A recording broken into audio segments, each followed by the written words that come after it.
Hello all, welcome back to our YouTube channel Ravi's academy.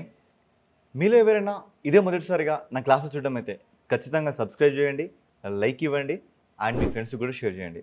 Okay, ఇక ఈరోజు మన current affairs చూస్తే మే 25th ఇక్కడ మనం చూడొచ్చండి. ఫస్ట్ థింగ్ ఇక్కడ ఒకటి అబ్జర్వ్ చేయండి. ఏంటి ఫస్ట్, సియాంగ్ రివర్, సియాంగ్ నది, Siang upper multipurpose project, HEMP షార్ట్గా. సో సియాంగ్ రివర్ దీని ఎగ్జాక్ట్ లొకేషన్ ఎక్కడ అంటే అరుణాచల్ ప్రదేశ్లో. ఈ అరుణాచల్ ప్రదేశ్లోకి మన దేశంలోకి యార్లాంగ్ సాంగ్పో ఒకసారి చూడండి. యార్లాంగ్ సాంగ్పో అంటే ఏంటి అండి? బ్రహ్మపుత్ర నది కదా. Yes, it is a mighty Brahmaputra river కదా. సో దీన్ని మనం టిబెట్లో యార్లాంగ్ సాంగ్పో అంటాం. సో ఈ బ్రహ్మపుత్ర మన దేశంలోకి ఎంటర్ అయ్యాక దిబాంగ్ అండ్ లోహిత్ నదుల ఈ రెండు కలయిక వల్ల అది మనం బ్రహ్మపుత్రగా పిలవడం జరుగుతుంది. సో ఈ బ్రహ్మపుత్ర బేసిన్లో భాగంగానే ఉన్న మరొక ట్రిబ్యూటరీ రివర్ వచ్చేసి ఈ సియాంగ్ రివర్ అన్నట్లుగా. సో ఇటీవల ఈ సియాంగ్ రివర్ మీద మనం ఒక ప్రాజెక్ట్ని కన్స్ట్రక్ట్ చేయబోతున్నాం. అప్రాక్సిమేట్లీ 11 గిగావాట్స్ హైడ్రో ఎలక్ట్రికల్ ఎనర్జీని మనం అక్కడ జనరేట్ చేయబోతున్నాం. ఈ కాంటెక్స్ట్లో మనం దీన్ని కరెంట్ అఫైర్స్ చూడవచ్చు. సో సార్ దీన్ని ఎగ్జామ్లో ఎలా మనం అడగడం జరుగుతుందంటే ఇటీవల కాలంలో కనబడ్డా, లేదంటే ఇటీవల కాలంలో కన్స్ట్రక్ట్ చేయబడ్డ డ్యామ్ కానీ, లేదు అంటే ఈ సియాంగ్ రివర్ కానీ ఇది ఏ బేసిన్లో ఉంది, ఇది బ్రహ్మపుత్ర నదికి ట్రిబ్యూటరా కాదా, ఇలాంటి కాంటెక్స్ట్లో మనం క్వశ్చన్స్ని ఎగ్జామ్లో ఎక్స్పెక్ట్ చేయొచ్చండి. ఒకసారి మీరే ఇక్కడ చూడండి. ఇదంతా భూటాన్, పక్కన ఉన్నదంతా భూటాన్, ఇదే కదా అరుణాచల్ ప్రదేశ్. ఈ అరుణాచల్ ప్రదేశ్లో ఎస్పెషల్లీ దీన్ని ఎందుకు కన్స్ట్రక్ట్ చేయడం జరుగుతుంది? ఎందుకు అంటే చైనాకి కౌంటర్ అటాక్ ఇవ్వడానికి. ఎందుకంటే టిబెట్ని ఆల్రెడీ చైనా తనలో ఆక్యుపై చేసుకున్న విషయం మనకు తెలిసిందే. సో ఆ విధంగా టిబెట్ మీద తన గుత్తాధిపత్యాన్ని చూపిస్తుంది. అండ్ దాంతోపాటు ఈ సియాంగ్ రివర్ మీద ఇక్కడ చైనా కన్స్ట్రక్ట్ చేసిన ప్రాజెక్ట్ పేరు మెడోగ్ ప్రాజెక్టు. ఏం ప్రాజెక్ట్ అది? మెడోగ్ ప్రాజెక్టు.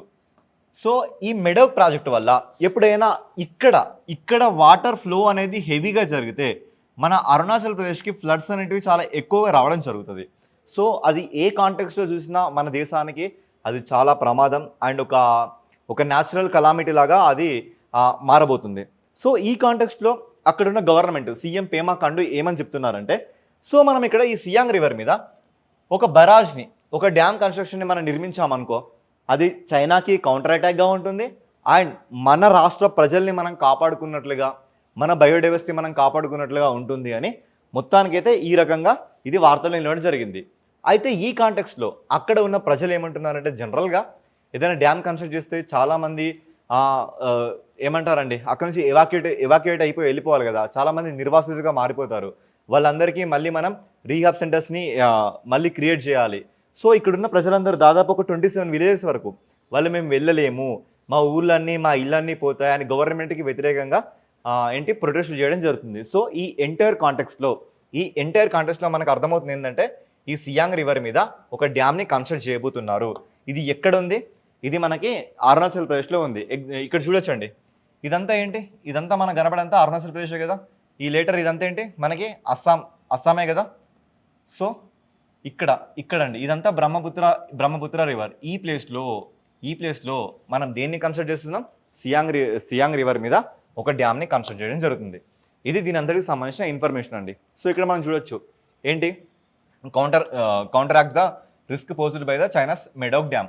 ఆ మెడోగ్ డ్యామ్ ఒకవేళ విపరీతంగా వాటర్ని రిలీజ్ చేసినా సరే, ఇంకేం చేసినా సరే, ఈ కాంటెక్స్లో మనం దీన్ని డిజైన్ చేసుకోవడం జరిగింది. ఇది అప్రాక్సిమేట్లీ ఎంతవరకు మనకి గిగావాట్స్ ప్రొడ్యూస్ చేస్తుందంటే 11.2 గిగావాట్స్ వరకు ప్రొడ్యూస్ చేయడం జరుగుతుంది. సో ఎంటర్ ఈ కాంటెక్స్ట్ అండి.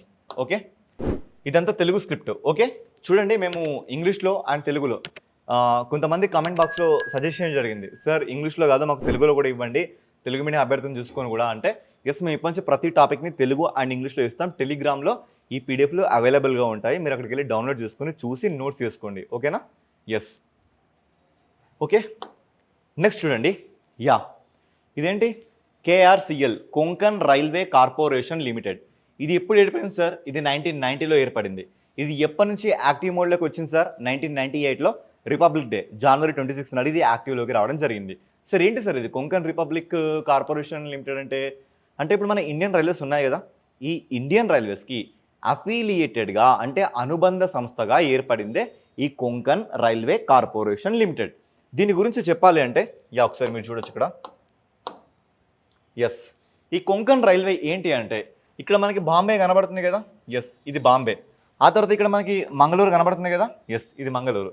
ఇదంతా ఏంటండి, ఈ రేంజ్ మొత్తం మనకు కనబడుతున్న ఈ రేంజ్ మొత్తాన్ని మనం ఏమంటున్నాం, వెస్టర్న్ ఘాట్స్ అనే పేరుతో మనం పిలవడం జరుగుతుంది కదా. ఇదంతా వెస్టర్న్ ఘాట్స్. ఈ వెస్టర్న్ ఘాట్స్కి ఈ పక్కనున్న ఈ సీని మనం ఏమంటున్నాం, అరేబియన్ సీ అంటున్నామా అనట్లేదా? ఎస్, ఈ అరేబియన్ సీకి ఈ వెస్టర్న్ ఘాట్స్కి సమాంతరంగా ప్యారలల్గా ఈ రకంగా ఇది అప్ టు ఎక్కడి వరకు, మన మంగళూరు వరకు ఇది విస్తరించడం జరిగింది. ఎందుకు సార్? ఎందుకు అంటే ఎస్పెషల్లీ బాంబే అండ్ కొచ్చిన్ వీటి రెండింటి మధ్య డిస్టెన్స్ని తగ్గించడానికి తీసుకున్న ఒక ప్రాజెక్టే ఈ Konkan railway corporation limited project. ఇది ఎవరెవరి ఆధ్వర్యం జరిగింది అంటే ఇక్కడ మీరు చూడొచ్చు, ఏంటి మహారాష్ట్ర గవర్నమెంటు, కర్ణాటక గవర్నమెంటు, తర్వాత గోవా గవర్నమెంటు, ఆ తర్వాత కేరళ గవర్నమెంటు. బట్ ఇక్కడ మీరు అందరూ ఒక పాయింట్ని అబ్జర్వ్ చేయండి, కేరళ గవర్నమెంట్ ఇన్వాల్వ్ అయ్యింది కానీ కేరళ లోపలికి ఏమైనా రైల్వేస్ కానీ పాస్ అవుతున్నాయా? ఎలాంటివి కూడా పాస్ అవ్వట్లేదు.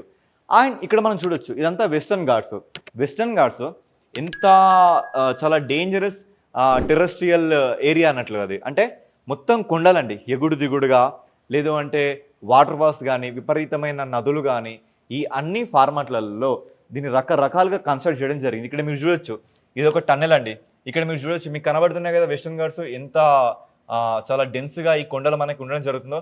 ఇలాంటి సిచ్యువేషన్లో కూడా మనం ఈ కొంకన్ రైల్వే కార్పొరేషన్ లిమిటెడ్ ద్వారా ఈ ఎంటైర్ దాదాపు 740 కిలోమీటర్స్ వరకు లెంత్ ఉంటుందండి. ఈ లెంత్ మనకి అప్రాక్సిమేట్లీ 740+ కిలోమీటర్స్ వరకు ఉంటుందండి. ఇంత లెంత్ని మనం కన్స్ట్రక్ట్ చేయడం జరిగింది. ఏ కాలంలో? 1990లో. ఏ గవర్నమెంట్లో? మహారాష్ట్ర, కర్ణాటక, గోవా, కేరళ. ఓకేనా? సో ఈ కాంటెక్స్ట్లో మనం ఇక్కడ ఏం చూడొచ్చు అంటే వెరీ రీసెంట్గా కొంకన్ రైల్వే అనేది ఇండియన్ రైల్వేలో మర్జ్ అయిపోయింది. ఎందుకు సార్ మర్జ్ అవ్వాల్సిన అవసరం ఏముంది? 1998 నుంచి ఇప్పటివరకు చాలా సక్సెస్ఫుల్గా 25 years చాలా సక్సెస్ఫుల్గా జరిగి ఇప్పుడు ఎందుకు జరిగిందంటే అనుకున్న లెవెల్లో దీనికి ప్రాఫిట్స్ రావట్లేదు. చెప్పాలి అంటే ఇన్ఫ్రాస్ట్రక్చర్ పరంగా కానీ మిగతా అన్నిటి పరంగా ఇది నష్టాలు ఉండడం జరుగుతుంది. సో దీన్ని సెట్ చేయాలంటే ఖచ్చితంగా దీన్ని ఇండియన్ రైల్వేస్లో మర్జ్ చేయాలి అని ఒక డెసిషన్ తీసుకోవడం జరిగింది. ఆ కాంటెక్స్ట్లో భాగంగా మళ్ళీ ఈ కొంకన్ రైల్వే అనేది మళ్ళీ వార్తల్లో నిలబడడం జరిగింది. సో మనం ఇక్కడ అబ్జర్వ్ చేయొచ్చండి, merge the Konkan railway corporation limited with the Indian రైల్వేస్లో మర్జ్ అయిపోయింది. దీంట్లో పార్ట్నర్స్గా ఉన్న రాష్ట్రాలు ఏంటి? మహారాష్ట్ర, గోవా, కర్ణాటక, కేరళ. ఓకే, సో ఇది ఎవరెవరికి పాసెస్ని ఏ స్టేట్స్ని కలుపుతుంది? సేమ్ మహారాష్ట్ర, గోవా, కర్ణాటక, కేరళ. ఇవి చాలా ఇంపార్టెంట్ అండి, very very very important. And దీని మీద మనకి గ్రూప్ 4లో ఒక క్వశ్చన్ కూడా చూడడం జరిగింది. అంటే ఎలాంటి సిచ్యువేషన్ అయినప్పుడు ఒక క్వశ్చన్ ఎక్స్పెక్ట్ చేసినప్పుడు ఇప్పుడు ఇది కరెంట్ అఫైర్లో ఉంది, ఖచ్చితంగా ఒక క్వశ్చన్ని ఎక్స్పెక్ట్ చేయొచ్చు. ఇక్కడున్న ఏ డేటానైనా సరే క్వశ్చన్ రూపంలో అడగడానికి చాలా వరకు ఛాన్స్ ఉంది. ఓకే, సో దీని బ్యాక్గ్రౌండ్ చెప్పాను కదా, అప్రాక్సిమేట్లీ 741 కిలోమీటర్స్ వరకు ఇది ఉండడం జరుగుతుంది. దీంట్లో షేర్ ఎంత అంటే ఇండియన్ గవర్నమెంట్ వచ్చేసి 51% ఉంది. తర్వాత మహారాష్ట్ర, కర్ణాటక, గోవా, కేరళ వచ్చేసి 22%, 15%, 60%, 6%గా ఇందులో షేర్ హోల్డర్స్ కలిగి ఉన్నాయి. సార్ ఇవి ఇంపార్టెంట్ అంటే ఇవి అంత ఇంపార్టెంట్ ఏం కాదు, స్క్రిప్ట్ మొత్తం తెలుగులో కూడా ఇవ్వడం జరిగింది. ఓకే, సో ఇది చాలా ఇంపార్టెంట్ అండి. ఇది జాగ్రఫీ పరంగా అండ్ రెట్రోస్పెక్టివ్లో భాగంగా థింగ్స్ టు రిమెంబర్లో భాగంగా this is very very very important. ఇక్కడ మీరు చూడొచ్చండి, ఇది ఎప్పుడు ఎస్టాబ్లిష్ అయింది? ఇది 1990లో ఎస్టాబ్లిష్ అయింది. బట్ ఇది మాత్రం యాక్టివ్ పార్టిసిపేషన్ మాత్రం 1998 జనవరి 26 రిపబ్లిక్ డే నాడు జరిగింది అండి. ఓకేనా? అప్పటి నుంచి రైళ్లు అనేటివి పరిగెత్తడం మొదలయ్యాయి. ఆ తర్వాత దీని హెడ్ క్వార్టర్స్ వచ్చేసి నవీ ముంబైలో CBD బేలాపూర్లో ఉండడం జరుగుతుంది. ఎక్కడ ఉండడం జరుగుతుంది? బేలాపూర్. ఎక్కడుందండి ఇది? నవీ ముంబైలో ఉండడం జరుగుతుంది. సో ఇది గుర్తుపెట్టుకోవాల్సిందంటే ఎగ్జాక్ట్గా గుర్తుపెట్టుకోవాలి, చాలా అవసరం ఉంది కూడా. తర్వాత ఈ డిస్టెన్స్ ఎంతవరకు తగ్గిస్తుంది ముంబైకి ఉన్న కొచ్చిన్కి అంటే అప్రాక్సిమేట్లీ 500 కిలోమీటర్స్ వరకు తగ్గిస్తుంది. 500 కిలోమీటర్స్ వరకు తగ్గిస్తుంది. అండ్ 12 hours వరకు టైంని కూడా రెడ్యూస్ చేయడం జరుగుతుంది. అండ్ దాంతోపాటు దీనికి వెళ్ళే మధ్యలో చెప్పాను కదా, ఈ మొత్తం వెస్టర్న్ ఘాట్స్లో దాదాపు 1880 బ్రిడ్జెస్ కానీ, 91 టన్నెల్స్ కానీ, 72 రైల్వే స్టేషన్ కానీ, ఇవన్నిటితోని ఇది 740 కిలోమీటర్స్ ఈ లెంత్గా ఇది సెట్ చేయడం జరిగింది. దీంట్లో ఉన్న వన్ ఆఫ్ ది బిగ్గెస్ట్ టన్నెల్లో మనం కర్బుడే టన్నెల్ని కూడా మాట్లాడుకోవచ్చు. అండ్ ఈ పర్స్పెక్టివ్లో మనం జువారీ రివర్ని కానీ, గురుపుర రివర్ని కానీ, శరావతి రివర్ని కానీ, కాళీ రివర్ని కానీ, కోగా ఫాల్స్ని కానీ, దూద్సాగర్ ఫాల్స్ని కానీ వీటన్నిటిని మనం ఇక్కడ చూడొచ్చు. అండ్ ఇక్కడ అత్యంత లాంగెస్ట్ రివర్గా ఇక్కడ చూడొచ్చు. అత్యంత longest bridge on Sharavathi river, దాదాపు 2 కిలోమీటర్ల వరకు శరావతి రివర్ మీద ఒక చాలా పొడవైన బ్రిడ్జ్ అనేది ఇక్కడ క్రియేట్ చేయడం జరిగింది. సో ఈ entire context Konkan railway corporation limited గురించి. ఓకే, సో ఖచ్చితంగా దీని నుంచి మనం క్వశ్చన్స్ని ఎక్స్పెక్ట్ చేయొచ్చండి. Okay, so next INSV Kaundinya Indian naval sailing vessel అండి, సెయిలింగ్ వెజిల్. సో ఏంటి అంటే ఇది భారతదేశ నేవీలో పనిచేస్తుంది. ఎలా? సెయిలింగ్ వెజిల్గా. అంటే దీన్ని భారతదేశంలో లైక్ నేవీ వాళ్ళు దీన్ని తిప్పుతుంటారు. ఇది ఎక్కడ అంటే కర్ణాటకలో కార్వార్ అనే సిటీలో దీన్ని చేయడం జరిగింది. సో ఇక్కడ మనకు కనబడుతుందండి ఇదంతా ఐఎన్ఎస్ కౌండిల్యా. సో ఈ కౌండిల్యా అనే నేమ్ ఎక్కడి నుంచి వచ్చిందంటే యాక్చువల్గా కౌండిల్యా అనే పర్సన్ మన దేశానికి చెందిన చాలా గొప్ప మ్యారిటైమ్ నావిగేటర్ అన్నట్టు. సో ఈయన ఎక్కడికంటే మన దేశంలో ఆగ్నేయ ఆసియా మొత్తం తిరగడం జరిగింది. ఈయన పేరు మీదనే కంబోడియా కూడా వచ్చింది అని మనకి చరిత్ర చెప్తుంది. సో ఆయనకి ట్రిబ్యూట్గా దీని పేరు మనం ఏంటి కౌండిల్యా అని పెట్టుకోవడం జరిగింది. సో ఈ కౌండిల్యా యొక్క స్పెషాలిటీ చూస్తే ఇది ఈ మేలో ఇనాగ్రేట్ చేయడం జరిగింది. అండ్ ఇక్కడ మనం చూస్తే సముద్రానికి ప్రసిద్ధి చెందిన పురాతన భారతీయ నావికుడు కౌండిన్య పేరు పెట్టడం జరిగింది. ఇది ఫస్ట్ పాయింట్ అండి ఒకవేళ ఎగ్జామ్లో వస్తే. తర్వాత ఇదేంటి అంటే అజంతా గుహల్లో కనిపించే 5వ శతాబ్దపు చిత్రం నుంచి ప్రేరణ పొందింది. అండ్ సాంప్రదాయ నౌకా నిర్మాణ పద్ధతులు అంటే కన్వెన్షనల్ మెథడ్స్ అంటే ఏంటి అంటే నిట్టింగ్ అంటే అల్లడంతో కానీ, లేదు అంటే కేరళలో దొరికిన, కర్ణాటకలో దొరికిన కొబ్బరి పీస్తో తయారు చేయడం కానీ, మొత్తం కంప్లీట్ ట్రెడిషనల్గా తెరచాపని తయారు చేయడం కానీ, ట్రెడిషనల్గా లైక్ హరప్పాలో దొరికిన ఒక స్టోన్తోని ఒక యాంకర్ని తయారు చేయడం కానీ, లేదంటే తెరచాపల్ని చాలా ఓల్డ్ ట్రెడిషన్లో చేయడం కానీ, అజంతా గుహల్లో ఉన్న పెయింటింగ్స్ని రిఫరెన్స్గా తీసుకొని మన చరిత్ర ఉట్టిపడేలాగా దీన్ని డిజైన్ చేయడం కానీ, ఇవన్నీ పర్స్పెక్టివ్లో మొత్తం మీద ఇదేంటి మొత్తం మీద మన సాంప్రదాయాల్ని కంప్లీట్గా మన సాంప్రదాయాలతో నిర్మించిన ఒక వెజిల్ అండి. ఇది ఖచ్చితంగా గుర్తుపెట్టుకోవాల్సిన ఇంపార్టెన్స్ ఇంత ఉంది. రాబోయే ఏ లెవెల్ ఎగ్జామ్ అయినా ఇలాంటి క్వశ్చన్స్ని మనం ఖచ్చితంగా ఎక్స్పెక్ట్ చేయొచ్చు. Okay, so script in English అండి. ఓకే, నెక్స్ట్ ఇప్పుడు ఒక డ్యామ్ వచ్చిందండి. ఇప్పుడు పాకిస్తాన్ కంప్లీట్గా మనకి ప్రతిరోజు కరెంట్ అఫైర్స్లో ఉన్న ఇష్యూనే. సో మనం ఏం చేసామండి, వీళ్ళతో మన సింధు జలాల ఒప్పందాన్ని రద్దు చేసుకోవడం జరిగింది. సో సింధు జలాల ప్రకారంగా వాళ్ళకి ఇండస్, జీలం, చీనా మీద వాళ్ళకి అధికారం. ఆ తర్వాత మిగిలిన బియాస్, రావి, సట్లెజ్ మీద మన ఇండియాకి అధికారం. సో ఇప్పుడు ఏం చేసాం, మనం ఆ ట్రీటీని రద్దు చేసేసాం, అబేయన్స్ చేసేసాం. సో ఈ కాంటెక్స్లో భాగంగా ఇప్పుడు పాకిస్తాన్ ఏమంటుంది అంటే ఇక్కడ మీరు చూడొచ్చండి మొహమ్మద్ డ్యామ్. ఏం డ్యామ్ అది? మొహమ్మద్ డ్యాము.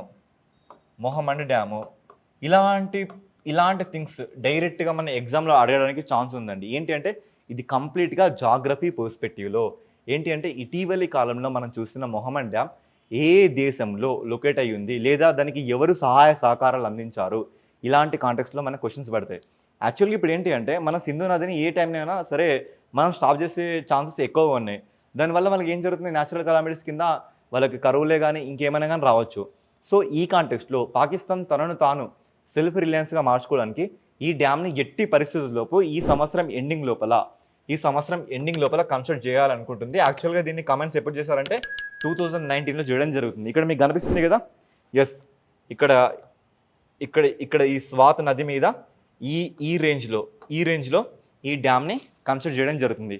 ఈ డ్యామ్కి ఫుల్ సపోర్ట్గా ఎవరు? చైనా ఉండడం జరుగుతుంది. సో ఇది కాంటెక్స్ట్ అండి.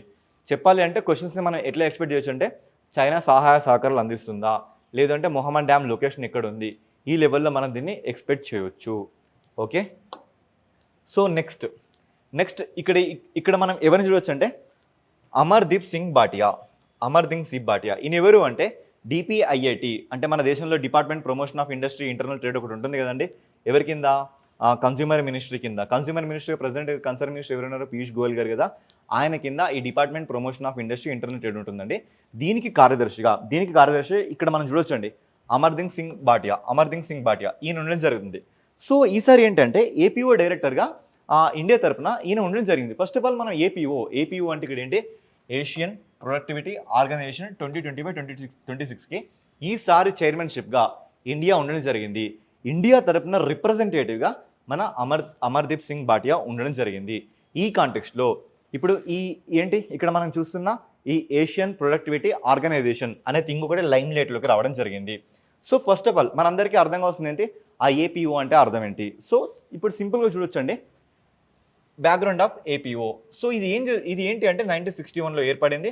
దీని హెడ్ క్వార్టర్స్ టోక్యోలో జరుగుతుంది. ఇది ఎందుకు, టు ఎన్హాన్స్ ప్రొడక్టివిటీ, ఉత్పాదకత పెంచాలి across Asia Pacific through mutual cooperation and capacity building. అర్థమైందా? సో ఏంటి, ఏషియన్ పసిఫిక్ రేంజెస్లో ఉన్న కంట్రీస్ అన్నిటితోని మ్యూచువల్గా ఒప్పందాలు చేసుకొని వాళ్ళ యొక్క ట్రేడ్ని ఇంకా ఎన్హాన్స్ చేసుకోవాలి అనే ఒక పర్స్పెక్టివ్లో ఇది ఏర్పడడం జరిగింది. ఎప్పుడు 1961లో ఏర్పడడం జరిగింది. ఇలాంటి సిచ్యువేషన్కి మన దేశం ఆర్గనైజింగ్ లేదంటే చైర్మన్షిప్ని తీసుకోవడం ఇది చాలా చాలా చాలా చాలా గ్రేటెస్ట్ ఇష్యూ. ఎందుకంటే జియో పొలిటికల్ ఇష్యూస్లో మన ఇండియా అనేది ఈ లెవెల్లో ఇప్పుడు పర్ఫామ్ చేస్తుందంటే ఇది మన దేశానికి గర్వకారణమే కదా. సో ఈ కాంటెక్స్ట్లో వచ్చే ఏ ఎగ్జామ్ అయినా ఇప్పుడు ఏ ఆర్గనైజేషన్ మీద మనకి ఎగ్జామ్ మీద ఫోకస్ చేయడానికి ఛాన్స్ ఉంది, ఈ ఏషియన్ ప్రొడక్టివిటీ ఆర్గనైజేషన్ దీని మీద ఎక్కువగా ఫోకస్ చేయడానికి ఛాన్సెస్ ఉన్నాయి. అడగొచ్చు ఇది 1961లో ఏర్పడిందా, 1951లో ఏర్పడిందా, దీని హెడ్ క్వార్టర్స్ టోక్యోలోనే ఉందా, లేదంటే ఇది ఇంకేం చేస్తుంది, దీంట్లో ఎన్ని కంట్రీస్ ఉన్నాయి. ఇప్పటివరకు మనం చూసాం కదా వరల్డ్ బ్యాంక్లో ఎన్ని కంట్రీస్ ఉన్నాయి, యుఎన్ఓలో ఎన్ని కంట్రీస్ ఉన్నాయి, గ్రూప్ 4 గ్రూప్ 3 లాంటి ఎగ్జామ్స్లో మనం చూసాం కదా. సో అదే కాంటెక్స్లో ఇలాంటి క్వశ్చన్స్ కూడా పడడానికి ఛాన్సెస్ ఉన్నాయి. సో ఇక్కడ మీకు చూడొచ్చండి. ఎస్, ఇక్కడ మీరు చూడండి సింపుల్గా ఇది 1961లో ఏర్పడింది. హెడ్ క్వార్టర్స్ వచ్చేసి టోక్యోలో ఉంది. దీనిలో ఇప్పటికీ 21 countries including India, Japan, Indonesia, Iran, Korea, Vietnam ఇవన్నీ ఉండడం జరిగింది. ఇది ఏం చేస్తుంది, మ్యూచువల్ కోఆపరేషన్ చేస్తుంది. ఎవరు, ఏషియన్ పసిఫిక్ దేశాలు నేటితో సహా. సో ఇప్పుడు డిపిఐఐటి గురించి మాట్లాడుకుందాం. ఇంతకుముందు మనం మాట్లాడాం కదా department promotion industry internal trade అని. ఇది ఎవరి కింద ఉండడం జరుగుతుంది అంటే మన దేశంలో ఇది ministry of commerce and industry of India. ఎవరు present concern minister, Piyush Goyal. మీరు ఖచ్చితంగా మినిస్టర్ల పేర్లు, కన్సర్న్ మినిస్ట్రీ ఇవన్నీ గుర్తుపెట్టుకోవాల్సిన అవసరం మీకు ఎంతో ఉంది. ఖచ్చితంగా ఇలాంటి వాటి మీద ఎగ్జామ్స్ పడతాయి. సో ఇదేం చేస్తుందండి, ఇక్కడ మీకు పేరులోనే ఉంది ఏంటి, కామర్స్ అండ్ ఇండస్ట్రీ. వీటికి సంబంధించిన ట్రేడింగ్ ఇష్యూస్ని కానీ వీటికి సంబంధించిన అకార్డ్స్ అంటే ఒప్పందాలను కానీ వీటన్నిటికీ సంబంధించిన ఒక బాడీ, ఒక సంస్థనే ఈ డిపిఐఐటి. ఓకేనా? సో ఇప్పుడు దీని ఎంటర్ పర్స్పెక్ట్ చూస్తే ఇది ఎందుకు న్యూస్లో ఉంది అంటే ఎవరు ఈసారి మనం ఇండియాగా దీనికి చైర్మన్షిప్ని తీసుకోవడం జరిగింది. ఇది ఎన్నవది, ఇది ఎన్నవ ఏషియన్ ప్రొడక్టివిటీ ఆర్గనైజేషన్ అంటే this is the 67th time. ఇది 67వ సారి ఈసారి మనం దీనికి చైర్మన్షిప్ని తీసుకోవడం జరిగింది. లొకేషన్ ఎక్కడండి జరిగింది, జకార్తా ఎక్కడుంది, ఇండోనేషియా ఉంది. ఇప్పుడు ఇండోనేషియా కొత్త రాజధాని ఏంటి అండి, ఇండోనేషియా కొత్త క్యాపిటల్ ఏంటి, జకార్తా ఇప్పుడు సముద్రంలో మునిగిపోతుంది. It will be merged into sea. So ఈ ఇష్యూస్లో భాగంగా వీళ్ళు నుసంతారా అన్న కొత్త క్యాపిటల్ని కూడా వాళ్ళు మేక్ చేసుకోవడం జరుగుతుంది. అప్రాక్సిమేట్లీ 2050 వరకు అది ఫుల్ ప్లెజ్డ్గా రావడం జరుగుతుంది. సో ఇప్పుడు ఇండియా చైర్మన్షిప్ ఎప్పుడు 2025, 2026లో తీసుకోవడం జరిగింది. ఎవరు తీసుకోవడం జరిగింది, Amardeep Singh Bhatia, secretary of DPIIT. తర్వాత దీని థీమ్ ఏంటి అంటే సస్టైనబిలిటీ, ఇన్నోవేషన్, డిజిటల్ ట్రాన్స్ఫర్మేషన్. తర్వాత దీని విజన్ ఏంటంటే విజన్ 2030 గ్రీన్ ప్రొడక్టివిటీ 2.0 అనేలాగా దీని విజన్ తీసుకోవడం జరిగింది. అండ్ ఇండియా కాంట్రిబ్యూషన్ ఏంటి అంటే ఎంఎస్ఎంఈ సెక్టార్స్ని కానీ లేదు అంటే కెపాసిటీ బిల్డింగ్ కానీ వీటి మీద మేము ఫోకస్ చేస్తామని ఇక్కడ చెప్పడం జరిగింది. అండ్ దాంతోపాటు ఇలా అప్రాక్సిమేట్లీ 21 కంట్రీస్ ఉండడం జరిగింది. ఇవి ఈరోజు కరెంట్ అఫైర్స్. సో ఇలాంటి పర్స్పెక్టివ్లో ఇలాంటి టేబుల్స్ మేము ఎక్కడ ఇచ్చినా సరే మీరు ఖచ్చితంగా వాటిని జాగ్రత్తగా నోట్ చేసుకొని 1కి 2 సార్లు చూసుకోవాల్సిన బాధ్యత మీదే. ఎందుకంటే ఇంతకుముందు జరిగిన 4 కానీ గ్రూప్ 3 కానీ 2 కానీ అలాంటి వాటిలలో అన్ని ఇలాంటి క్వశ్చన్స్ని మనం చూడడం జరిగింది. సో ఖచ్చితంగా ఇలాంటి క్వశ్చన్స్ని మీరు నెగ్లెక్ట్ చేయడానికి ఇక్కడ ఛాన్స్ లేదు, చేయొద్దు కూడా. ఓకేనా? సో ఈరోజు మనం ఇంకా దీని మీద మనం లైవ్ని కండక్ట్ చేసుకొని ఇంకా మోర్ క్వశ్చన్స్ని కూడా దీని నుంచి మనం తీసుకోవచ్చు అండి. ఓకేనా? అలాంటి కాంటెస్ట్లో కూడా మనం ఈ కమింగ్ నెక్స్ట్ వీక్లో మళ్ళీ ఒకటి ప్లాన్ చేసుకుందాం. ఓకే? సో ఇవి ఈరోజు కరెంట్ అఫైర్స్. Thank you.